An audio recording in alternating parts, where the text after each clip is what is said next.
রানের বাজারের অনাকাঙ্ক্ষিত ঘটনার পরিপ্রেক্ষিতে সরব হয়েছে সুদীপ রায় বর্মণ সহ প্রদেশ কংগ্রেস দলের তরফ থেকে এক সাংবাদিক সম্মেলনের মাধ্যমে গোটা ঘটনার তীব্র ভাষায় নিন্দা জানানো হয়েছে এবং রাজ্যের বাড়তে থাকা উত্তরোত্তর হিংসাদীর্ণ পরিস্থিতি নিয়ে গভীর উদ্বেগ প্রকাশ করা হয়েছে।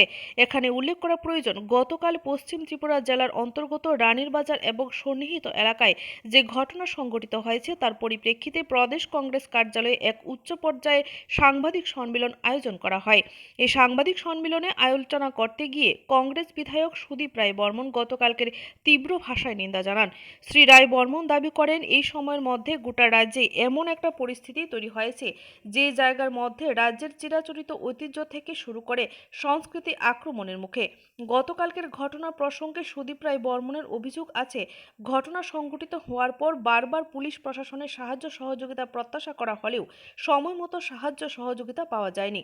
গোটা ঘটনার পরিকল্পনা করে রীতিমতো সাম্প্রদায়িক চেহারা দেওয়ার প্রচেষ্টা করা হয়েছে বলে সুদীপ রায় বর্মণের অভিযোগ। এর পাশাপাশি আজকের এই সাংবাদিক সম্মেলনের মাধ্যমে সুদীপ রায় বর্মণ রাজ্যবাসীকে জন্মাষ্টমীর শুভেচ্ছা জানানোর পাশাপাশি এই কঠিন অর্থাৎ রানীর বাজারের পরিস্থিতি থেকে যাদের খুব তাড়াতাড়ি স্বাভাবিক অবস্থায় রাজ্যে ফিরে আসতে পারে সেই বিষয়ে উপযুক্ত পদক্ষেপ গ্রহণ করার জন্য আহ্বান রাখেন। বরাবরের মতোই সুদীপ রায় বর্মণ দাবি করেন, এ রাজ্যের সার্বিক পরিস্থিতি ভয়াবহ এবং গোটা অবস্থা থেকে যাতে করে রাজ্যবাসী মুক্ত হয় তার জন্য সকলকে উদ্যোগী হওয়ার জন্য আহ্বান রাখেন আজকের এই সাংবাদিক সম্মেলন থেকে সুদীপ রায় বর্মণ। এই সাংবাদিক সম্মেলন প্রদেশ কংগ্রেস সভাপতি আশিস কুমার সাহা সহ কংগ্রেস সংখ্যালঘু সেলের নেতাও উপস্থিত ছিলেন। একটা ঘটনা এই সময়ের মধ্যে গন্ডা ছড়ার পর রানীর বাজার নিশ্চিতভাবে রাজ্য জুড়ে আতঙ্ক তৈরি করেছে। এখন দেখার বিষয় প্রশাসন কত দ্রুততার সাথে গোটা পরিস্থিতি মোকাবিলা করতে পারে। বন্ধুগণ, অতি দুঃখের সহিত আজকে সাংবাদিক সম্মেলন করতেছি, কেননা গতকাল রানীর বাজার অন্তর্গত দুর্গানগরে সংঘটিত উভয় ঘটনার জন্য ত্রিপুরা রাজ্য মহিন্দের পক্ষ থেকে নিন্দা। ত্রিপুরা রাজ্যের শান্তিপ্রিয় জনসাধারণ গতকাল 25/8/2024 রানীর বাজারের অন্তর্গত দুর্গানগর গ্রামে দুষ্কৃতিকারী কর্তৃক কালী মন্দিরের মূর্তির মাথা ভাঙ্গাকে কেন্দ্র করে 8টি সংখ্যালঘু মুসলিম বাড়িতে অগ্নিসংযোগ, ভাঙচুর, 13টি গাড়িতে অগ্নিসংযোগ, বাড়ির বাউন্ডারি ভাঙচুর, বাড়ির ঘরে দোকানপাট লুট, দোকানঘর লুট, ভাঙচুর, অগ্নিসংযোগ ইত্যাদি উভয় ঘটনার জন্য ত্রিপুরা রাজ্য মহিন্দের পক্ষ থেকে নিন্দা জানানো হচ্ছে। যেখানে সারা ত্রিপুরার মানুষ এবং সরকার বন্যা পরিস্থিতি নিয়ে ব্যতিব্যস্ত, সেখানে এই ধরনের ঘটনা মানবতা বিরোধী। রাজ্যের ও এলাকার ধর্ম, বর্ণ, দলমত নির্বিশেষে সকলের শান্তি সম্প্রীতি বজায় রাখার জন্য অনুরোধ করা হচ্ছে।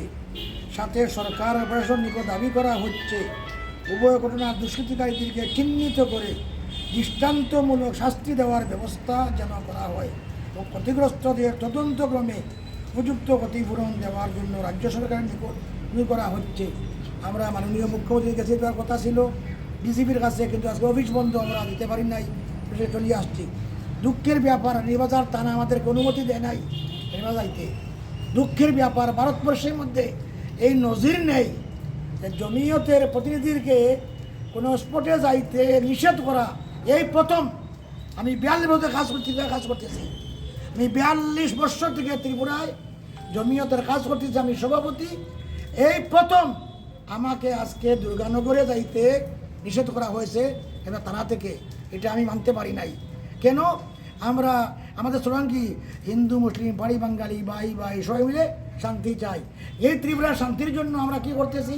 আমরা হিন্দু আমার ভাই, মুসলিম আমার ভাই, পাড়ি আমাদের ভাই, এমন অবস্থা আমরা পরিচয় দিচ্ছি। রাজ্য সভাপতি, আমার নাম মুফতি ত্রিপুর রহমান। তবে তারা আমাদেরকে পারমিশন দেয় নাই তারা যাওয়ার জন্য। আমরা গেলে এখানে এমন কথা বলতাম, হিন্দুর উপকার হইতো, মুসলিমের উপকার হইতো, আরও বেশি সাম্প্রদায়িক সম্প্রীতি হইতো, আরও শান্তি আসতো। দুঃখের ব্যাপার, তারা আমাদেরকে যেতে দেয় নাই। এই জন্য আমরা এমার্জেন্সি আপনাদেরকে আহ্বান করে আমরা সাংবাদিক সম্মেলনের ব্যবস্থা করছি। এই ঘটনাকে কেন্দ্র করে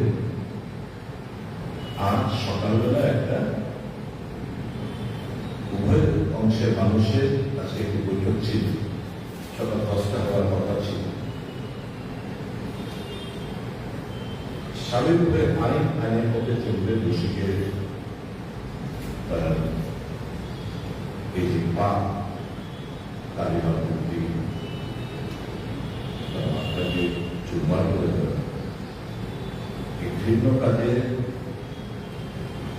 পাপ তো করবেই, বিচার আচার হবে, আইনের মধ্যে চলবে, তদন্ত হবে।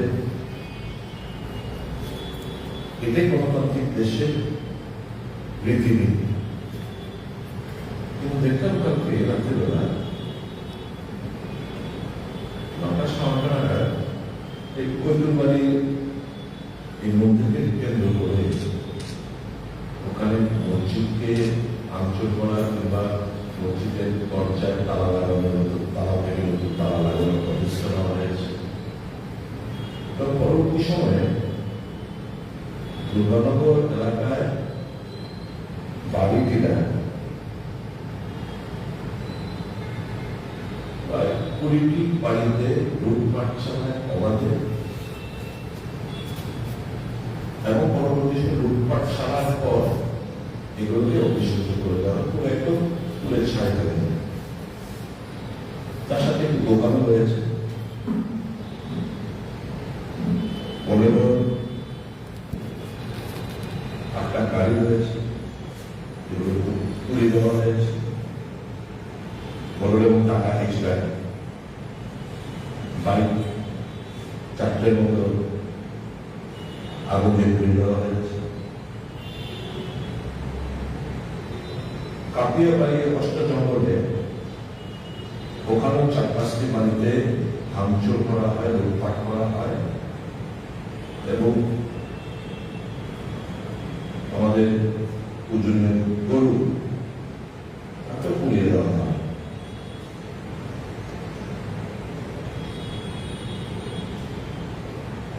মারধর করা হয়, অনেকে ইনজিওর, অনেকে রক্ত ঝরেছে। একটা জিনিস পরিষ্কার, যেরকম কৃষ্ণ জন্মকে কেন্দ্র করে কংস রাজা চটপট করছিল, ঠিক তেমনি আমরা দেখলাম কৃষ্ণর জন্মের আগের দিন তথাকথিত যারা কট্টর হিন্দুত্ববাদে বিশ্বাস করে, অন্য ধর্মের জাতের লোককে যারা ঘৃণা করে, তারা এই গুন্ডা বাহিনী এই সমস্ত বর্বরচিত আক্রমণ, লুটপাট, অগ্নিসংযোগ, মারধর, মসজিদ ভাঙা ইত্যাদির সঙ্গে তারা জড়িত হয়ে পড়েছে।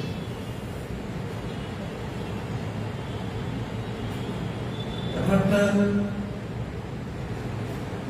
ট্রেন্ড হচ্ছে, কে কত করে এই কট্টরবাদী হিন্দুত্ব সংগঠনগুলোকে খুশি করতে পারে। কেউ করে কমিশনের জন্য, কেউ চুক্তি মেনে বসে থাকে, তার পদনাম করাতে হয় তার জন্য।